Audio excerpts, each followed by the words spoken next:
اعوذ باللہ من الشیطان الرجیم بسم اللہ الرحمن الرحیم رب اشرح لی صدری ویسر لی امری واحلل عقدۃ من لسانی یفقہوا قولی۔ ہم دیکھ رہے تھے جنت کی تلاش۔ سورۃ زمر آیا 74 میں اللہ سبحانہ تعالیٰ فرماتے ہیں، جو اپنے رب سے ڈرتے رہے انہیں گروہ در گروہ جنت کی طرف چلایا جائے گا، یہاں تک کہ جب اس کے پاس پہنچ جائیں گے اور اس کے دروازے کھولے جائیں گے تو اس کے داروغے انہیں کہیں گے تم پر سلامتی ہو، خوش ہو جاؤ اور ہمیشہ کے لیے جنت میں داخل ہو جاؤ۔ وہ کہیں گے اس اللہ کا شکر ہے جس نے ہمارے ساتھ اپنا وعدہ سچا کر دکھایا اور ہمیں ساری زمین کا وارث بنایا۔ اس جنت میں جہاں چاہیں رہیں، عمل کرنے والوں کے لیے یہ کیسا اچھا اجر ہے۔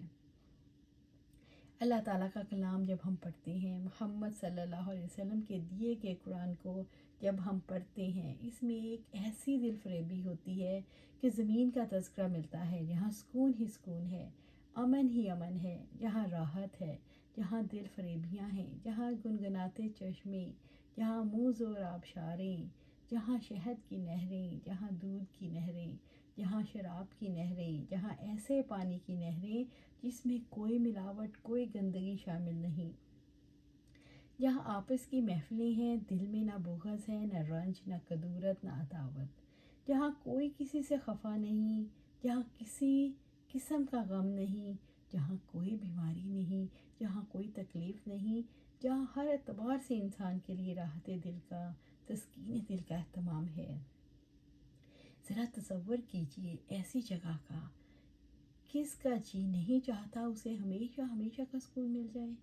کس کا جی نہیں چاہتا کہ اسے ایسی جگہ مل جائے جو اس سے کبھی چھینی نہ جائے؟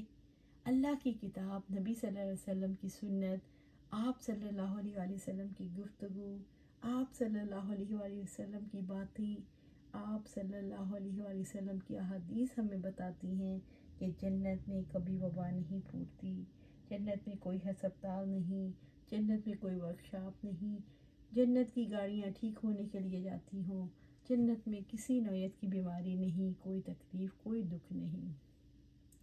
جنت کے لوگ فریب دینے والے، دھوکہ دینے والے، جھوٹے دغاباز نہیں، جہاں کبھی کوئی کسی کو دھوکہ نہ دینے پائے۔ کیسی خوبصورت ہے وہ سرزمین جہاں انسان ہمیشہ دوسروں سے راضی رہے، جہاں کوئی کسی کی عزت کی دھجیاں نہ بکھیرے، جہاں ہمیشہ دوسرے لوگوں کے دلوں میں اپنے لیے عزت اور محبت محسوس ہو، جہاں ہر فرد کیئر کرنے والا ہو، ہر ایک کی طرف سے لو ملے اور ہر ایک کی طرف سے اکرام اور عزت ملے۔ پھر آپ یہ دیکھیں کہ دنیا میں ہم کتنی نسلوں، کتنی زبانوں، کتنے قبیلوں اور کتنے علاقائی حصوں میں تقسیم ہیں۔ جنت میں کوئی تقسیم نہیں، صرف ایک تقسیم ہے، جتنا زیادہ کوئی اللہ سے ڈرے وہ ایک کیٹیگوری کے لوگ ہیں، کچھ آگے، کچھ بہت آگے اور کچھ پیچھے، لیکن کوئی اور تقسیم نہیں۔ دنیا میں یہ تقسیم انسانوں کو کیا دیتی ہے؟ بھائی بھائی کے گلے کاٹتا ہے، لسانی بنیاد یعنی زبان کی بنیاد پر فسادات ہوتے ہیں، علاقے کی بنیاد پر فسادات ہوتے ہیں۔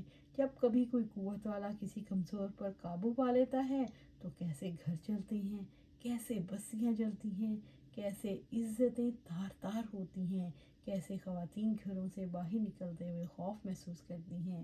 وہ جگہ ایسی ہے جہاں کوئی کسی کا گلا نہ کاٹے، جہاں کوئی کسی کا گلا نہ گھونٹے، جہاں کوئی عورت چولہا پھٹنے سے نہ جلے، جہاں کسی نوعیت کے جھگڑے نہیں۔ خود اگر دنیا میں دیکھیے کتنی سرزمینیں ایسی ہیں جہاں پر عورت مظلوم ہے، کہیں بچوں پر ظلم ڈھائے جاتے ہیں اور پھر بچوں کی آرگنائزیشن بنتی ہیں، کہیں ہیومن رائٹس کی، کہیں عورتوں کے حقوق کی، کہیں بچوں کے حقوق کی آرگنائزیشنز ہیں۔ جنت میں کوئی تنظیم نہیں، بغیر کسی تنظیم کے، بغیر کسی ڈیمانڈ کے، بغیر کسی مطالبے کے، خود سے خود یہ سارا اہتمام موجود ہوگا۔ جنت میں کسی کو فکر نہیں ہوگی جیسے آج اپنے گھروں کی فکر ہوتی ہے۔ گھروں میں چند مہمان آ جائیں، مینجمنٹ کے کتنے مسائل پیدا ہوتے ہیں۔ جنت کی زندگی کتنی خوشگوار زندگی ہے، کتنا خوبصورت ہے وہ مقام جہاں پر کوئی گندگی نہیں، جہاں انسانوں کو کسی قسم کی تکلیف لاحق نہیں، جہاں لوگ کھاتے ہیں،